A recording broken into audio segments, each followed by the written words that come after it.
Hello, welcome to another session of Yoga for Vitality. Today we're going to explore backbending. Backbending is excellent because it not only strengthens the muscles along the spine, which help us to stand up tall and have proper posture and protect our organs. Backbending also frees up the breath, so it helps us to stretch the intercostal muscles in between the ribs, which help us to take a full, complete breath. And additionally, energetically, backbending amplifies or opens up the heart chakra, the Anahata chakra, which is right at the center of the chest. And this is a really instrumental, a pivotal energetic space in our body because it's known as the bridge between our material selves and our spiritual selves. It's the bridge between self and other, the bridge between matter and spirit, form and formless. So once we're really able to open up and move through the heart chakra, cross the bridge of the heart chakra, then we start to experience ourselves not just as limited beings, but as the saying goes, spiritual beings in a material world, as these cosmic, infinite, universal organs of spirituality. So backbending has so many benefits, and I'm going to share just a few poses with you today that you can integrate into your daily routine safely. All right, so let's come on to the hands and knees. And just before we take a couple of the poses, it's nice to just open up the spine. So you'll come onto hands and knees, wrists under the shoulders, knees under the hips, spreading the fingers. And just moving on your breath as you breathe in, reach the heart forward, face looks up, sit bones lift. As you breathe out, press the tops of the feet into the floor and round your spine. Inhale, reach the center of your chest forward, face looks up, sit bones lift. And exhale, pull the belly up towards the spine, letting your head go, really rounding your spine. So moving your spine in two directions. See if you can feel your upper back, your thoracic spine moving in towards the chest as you breathe in. And as you breathe out, feel the lower part of your spine rounding, moving away from the earth. Pressing the floor away. Let's take one more like this. Inhale. Face looks up, sit bones lift. And this time as you exhale, walk your hands slightly forward of your shoulders, curl your toes, and slowly lift your hips up and back, coming into downward facing dog. Feel free to take your feet a little wider, your knees slightly bent, whatever helps you to accommodate a nice long spine and the free flow of your breath. So that'll look different for everyone. Some of us might need to bend the knees more. Some of us might even need to take the hands slightly wider. So you can always adjust your base to make space in your torso. On your next breath in, look forward to your hands. Lower your knees down onto the mat. Keep your gaze slightly forward to the front edge of your mat. Take a smooth breath in.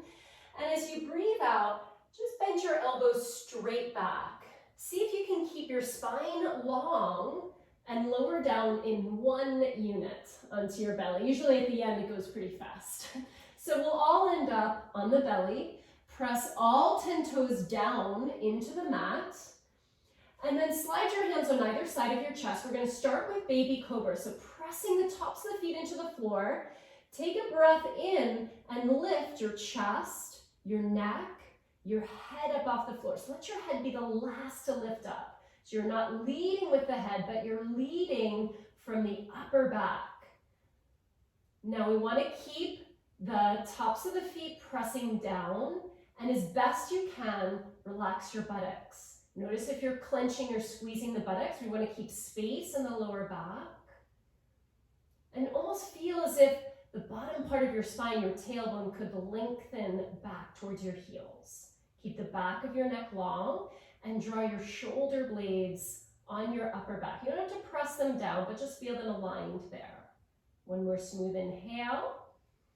Exhale, lower down. Make a little pillow out of your hands and place your cheek to one side. Just rest here for a moment. You can wag your tail a little bit side to side, releasing out your sacrum. And then place your cheek to the other side.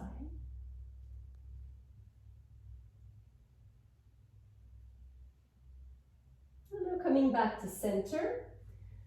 So now we'll take Sphinx pose, one of my favorites. So in Sphinx pose, you take the elbows directly underneath the shoulders. For some people, if you take the elbows right under the shoulders, you'll feel your low back quite a bit. It might be too much of a back bend, in which case you can always slide your elbows just slightly forward of your shoulders and a little bit wider. So see how that feels. If you need your elbows slightly wider and maybe forward of the shoulders, try that. If you feel you have a little more range and you don't feel any pinching in your low back, then try and make right angles with your arms. So the elbows are right under the shoulders and the wrists are in line with the elbows. And now wherever you are, spread your fingers and feel as if you could pull the mat back with your hands. And that will help to create space across your collarbones. Feel your head and your neck easeful. Same leg position as in baby cobra. Tops of the feet pressing down. Letting your thigh bones come into neutral. Take a few breaths in and out through your nostrils.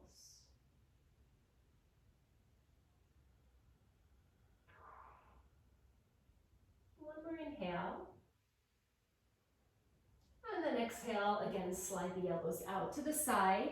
Make a little pillow out of your hands and place your cheek to one side. Just rest. Noticing what you feel. Back bends are also very energizing. They help to awaken us. Place your cheek to the other side.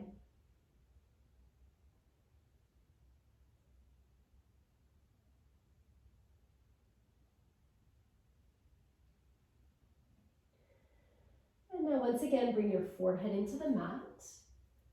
So the next pose we'll take is called Salvasana or Flying Locust. Taking the arms alongside your body, palms face down. Keep all 10 toes pressing into the mat and start by lifting your head, your neck, your chest up off the mat, just like we did with baby cobra. Keep the arms extended back behind you and then reach back with the right leg, reach the right toes back and lift the leg up off the floor. So you feel like that leg grows long. Do the same thing with your left leg. Reach that left leg long and then lift it up off the mat. So you have length through your low back. Now take your hands up off the mat, keeping the back of your neck long. So you want to feel almost like you have this line of energy from the top of your head down to the middle of your pelvic floor. Breathe in and out through the nostrils. As best you can, avoid clenching the buttocks. Feel as if you're lifting your legs from your inner thighs and from your hamstrings. Smooth inhale, exhale, lower down, palms face up, cheek to one side, and rest.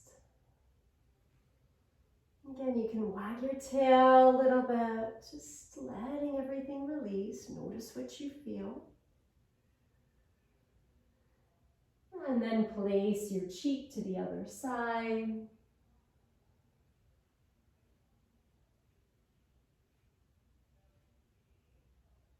And then we'll roll over onto the back.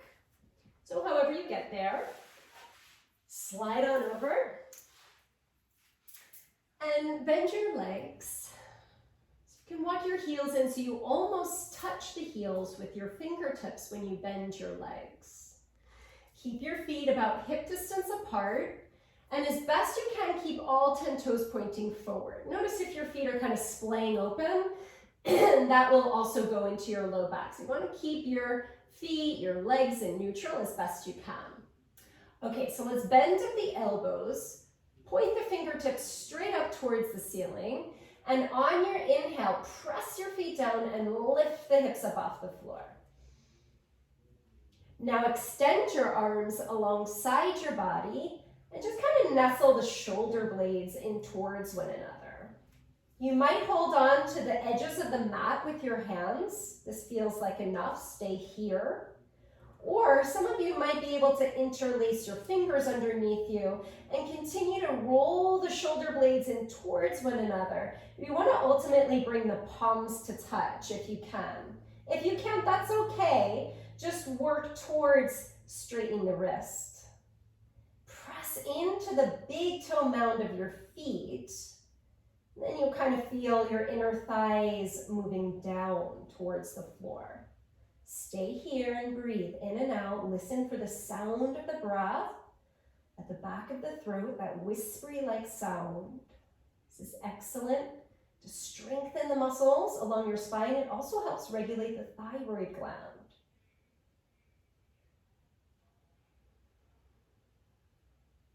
Now separate your hands, lift your heels, and gently lower down one vertebra at a time. When you get to the very bottom, gently draw your knees in towards your chest, fairly slowly, just with curiosity. Circle your knees in one direction, massaging your sacrum into the floor. And then circle the knees in the opposite direction.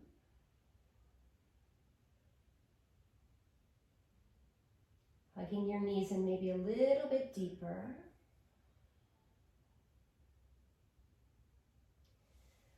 And then roll over to your right side. Press your hands down into the floor and slowly come on up into an upright seated position. So sit comfortably. Rest your hands on the tops of the thighs. Just notice any shifts you feel. Maybe you're more able to sit upright without too much strain. Maybe you feel your breath flowing more freely. Maybe you feel more open and expansive in your heart. And joining your palms to touch. Bow your head down. I say as a symbol of surrendering the intellect of the mind to the wisdom of your heart.